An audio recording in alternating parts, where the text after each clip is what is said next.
Over the past 2 decades, China has dramatically expanded its economic ties with Africa, becoming the continent's largest trading partner and a major source of financing and construction.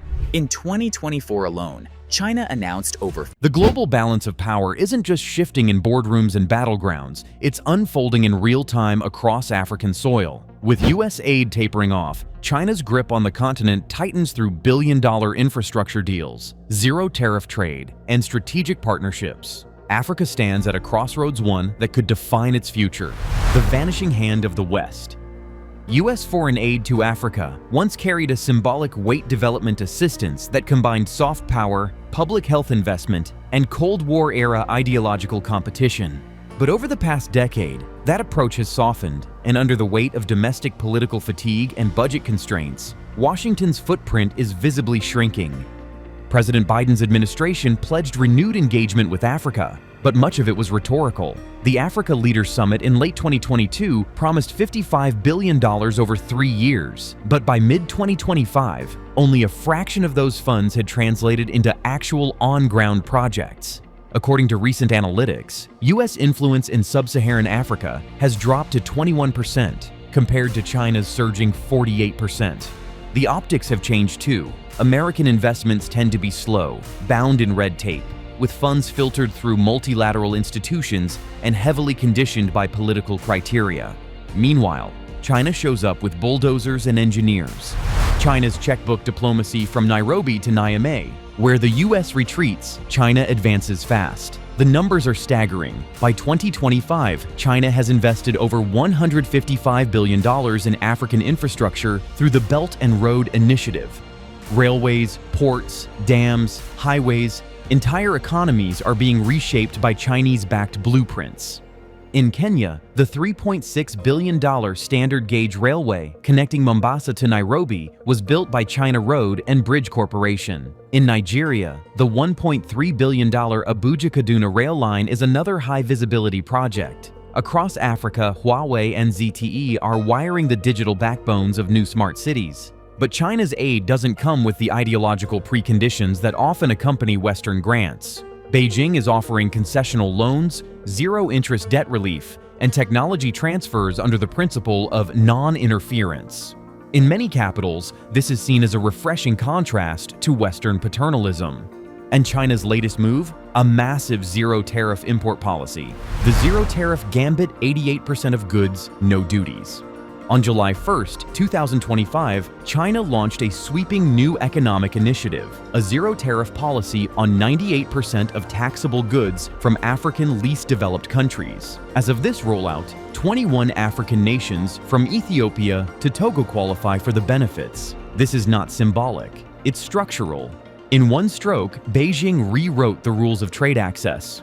From coffee growers in Uganda to textile manufacturers in Benin, local producers can now access China's $17 trillion economy without paying a cent in import duties. That opens up market potential on a scale Africa has never experienced. And it's not just the goods. By removing these barriers, China is deliberately shifting Africa away from dependence on volatile Western markets. Chinese companies are already setting up processing zones in Ghana, Tanzania, and Zambia to take advantage of this trade liberalization. Some critics in Washington see this as a strategic play, not just about economics, but influence. And they may be right, but for many African governments, it's working. Africa's internal reset PAPSS and the non-dollar era. While the US and Europe focused on sanctions, tariffs, and immigration restrictions, Africa started solving its own structural bottlenecks. In 2022, the Pan-African Payment and Settlement System went live across 11 central banks. Built to allow instant cross-border payments in local African currencies, PAPSS directly challenges dollar dominance. That means a Malian importer can pay a Kenyan exporter in CFA francs, while the Kenyan receives Kenyan shillings, all cleared within seconds. This is a revolutionary shift. For decades, African trade relied on costly intermediary currencies like the US dollar or euro. PAPSS flips that dependency and reduces transaction fees, delays, and currency volatility. It's a digital solution for an old colonial problem. Add to that companies like Verto, a London-based fintech now embedded in African banking systems, offering real-time foreign exchange and payments infrastructure for businesses. These tools are empowering local firms to scale regionally without waiting for IMF disbursements or World Bank clearance. Africa is re-engineering itself to be less reactive to foreign capital and more in control of its destiny. The geopolitical shift. Global turmoil is shaping Africa's new direction. Russia's war in Ukraine reshuffled food security priorities, while US sanctions on China pushed Beijing to source rare earths and minerals from Africa instead of rivals like Australia. Suddenly, countries like the Democratic Republic of Congo, with 70% of the world's cobalt reserves, became geopolitical hotspots. The U.S. Inflation Reduction Act, though aimed at reshoring green supply chains, had the opposite effect in Africa. American firms became less competitive as Chinese state-backed corporations swept into Angola, Namibia, and Mozambique with billion-dollar mining and battery projects. Meanwhile, African governments are choosing alignment through opportunity, not ideology. Burkina Faso's recent break from French colonial ties reflects a broader anti-West sentiment, fueled by youth-led protests and Pan-African rhetoric. President Ibrahim Traoré's administration has signed new digital, mining, and security deals with non-Western partners, positioning Burkina Faso as a test case for multipolar cooperation. China's soft power classrooms, satellites, and TikTok. While the U.S. State Department struggles to counter anti-American narratives, China is investing in education and digital culture. Over 70,000 African students are currently on scholarships at Chinese universities. Beijing has opened more Confucius institutes across Africa than the U.S. has cultural centers. These aren't just language hubs, they're bridges into Chinese philosophy, governance, and opportunity. China is also helping African nations build their own satellite infrastructure. Ethiopia, Nigeria, and Algeria have all partnered with Beijing to launch or manage orbital tech. This isn't just about GPS, it's about sovereignty in the digital era. On platforms like TikTok and X, Chinese-funded influencers and media channels are shaping the narrative. Hashtags like #ChinaAfrica win-win trend regularly in Nairobi and Accra. Soft power is no longer just Hollywood, it's data, devices, and dialogue. Debt trap or pragmatic partnership? Western analysts often accuse China of laying debt traps, offering loans that countries can't repay in exchange for control over ports, mines, or telecoms. But that argument is increasingly being challenged by African finance ministers themselves. In Zambia, for instance, where China holds about $6 billion of external debt, restructuring talks in 2024 led to a significant interest cut and grace period extension, helping Lusaka stabilize its currency and maintain key infrastructure projects. No port seizures, no regime change threats. In 2025, Beijing canceled $160 million in interest-free loans across 10 African countries. That's not just a show of generosity, it's a move to build long-term goodwill and market access. Many African governments now see Chinese lending as more responsive and strategic than the West's conditional aid.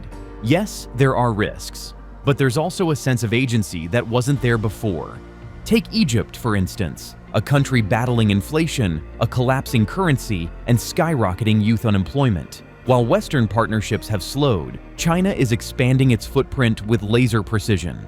Just last week in Cairo, China's central bank and Egypt's signed a series of agreements that push the use of the yuan, not the dollar, in bilateral trade.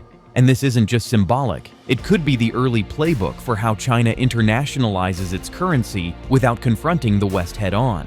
What does that mean in plain terms?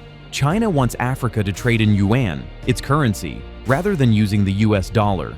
That makes Africa less dependent on US financial systems like SWIFT, and it makes Beijing more powerful in global markets. China's UnionPay is also being rolled out deeper into Egypt's economy. This move will make cross-border payments in yuan smoother, especially within zones like the China-Egypt Tita-Suez Economic and Trade Cooperation Zone. These aren't small test markets. They are carefully curated experiments with potential continental impact. CIPS, China's alternative to SWIFT. The Cross-Border Interbank Payment System, or CIPS, is China's answer to SWIFT, and its expansion is gaining traction faster than many expected. South Africa's Standard Bank, the continent's largest lender, is now one of the first African banks to connect to CIPS directly. That means faster, cheaper yuan payments between African nations and Chinese businesses. And here's the real thing. Standard Bank isn't just any African institution. It's partly owned by China's Industrial and Commercial Bank, one of the largest banks in the world. The move is strategic. The yuan is being positioned as a real player in global finance. But instead of launching in Western markets, where resistance would be high, Beijing is rolling out the red carpet in Africa, where demand for investment, trade, and financing is enormous, and the dollar is harder to come by. According to Afreximbank, the African Export-Import Bank based in Cairo, China now makes up 20% of Africa's global trade. That's a massive leap from just 5% 2 decades ago. And the growth isn't just in volume, it's in structure. More of that trade is now being settled in yuan. Afreximbank itself joined CIPS recently, a clear signal that China's system isn't just a backup. It's now central to Africa's future financial infrastructure. The U.S. retreat and a shifting landscape under the Trump administration, USAID, the agency behind much of America's soft power in Africa, began scaling back. A Lancet study even warned that these cuts could lead to over 14 million deaths globally by 2030, 500,000 of them children.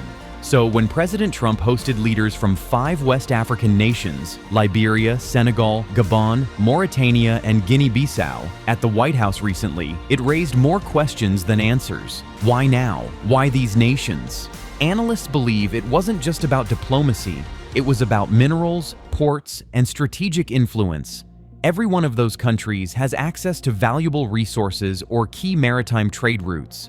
Gabon's president openly invited Trump to exploit its mineral wealth. For some, this was a startling move, but it underlined a deeper shift. African leaders are looking for whoever can deliver, whether it's Washington or Beijing.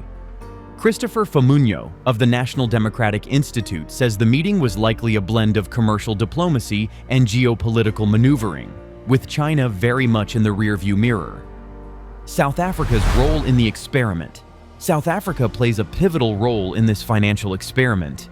It's not just about having a currency swap with China, worth 30 billion yuan, but about leading the way in real-world applications of that agreement. The recent loan agreement between China Development Bank and South Africa's Development Bank, totaling 2.1 billion yuan, is the first of its kind on the continent. It signals the next phase. China no longer just funding African infrastructure in dollars, but in yuan. This subtle shift reshapes not just finance, but also who sets the rules of the game. Lauren Johnston, a senior fellow at the Aus-China Institute and an expert on China-Africa relations, says Africa is the perfect testing ground. The continent is heavily tied to China through trade, but often struggles to access foreign reserves in euros or dollars. That creates the perfect storm and the perfect opening for China to insert the yuan. Johnston notes that China is unique as a major global economy whose currency hasn't been dominant globally, largely because of tight capital controls. But with these incremental changes, especially through trade deals and payment systems like CIPS, that's starting to change. And the key word there, incremental. China's play is deliberate, it's slow, and it's happening in places where the West is either stepping back or falling behind. Why Africa? Africa has what the world needs: minerals, ports, strategic geography, and a young, growing population. What it lacks in many regions is liquidity in foreign currency, stable financial infrastructure, and long-term investment. China is offering all three, but on its terms. Alikan Sachu, a prominent geoeconomic analyst focused on sub-Saharan Africa, says yuan-based deals are still a fraction of overall trade, but they're rising. And while they might seem small today, they could eventually represent nearly all of Africa-China trade. Why use dollars when both parties can transact in yuan? That's the direction this is headed. Slowly, yes, but steadily. Africa at a crossroads, uncharted future. So where does this leave Africa? Caught between a retreating West and an increasingly assertive China, Africa is no longer a passive actor. It's the battleground for the 21st century's economic and ideological contests. But unlike in the Cold War, African nations are making their own calculations. The digital transition is happening fast. The African Continental Free Trade Area, covering 1.4 billion people, is now leveraging PAPSS to unite fragmented markets. China's tariff-free gateway gives producers leverage, while tech-savvy youth push for localized innovation. Still, the continent's path is uncertain. The rise of military juntas in Mali, Niger, and Burkina Faso could spook investors. Climate shocks are intensifying, and debt sustainability remains a lingering shadow. But unlike in past decades, Africa now has options and leverage. This isn't about dependency, it's about strategic partnerships. And China has figured that out faster than anyone else. Africa's future won't be decided in Washington or Beijing. It will be built in Dakar, Lusaka, and Addis Ababa. As global powers realign and money flows shift, one thing is clear. Africa is no longer waiting to be saved. It's negotiating its value. So what do you think? Is China's role a golden opportunity or a gilded cage? Let us know in the comments. Would your country benefit from a zero-tariff deal with China? And don't forget to like, subscribe, and hit that bell because this global story is just getting started.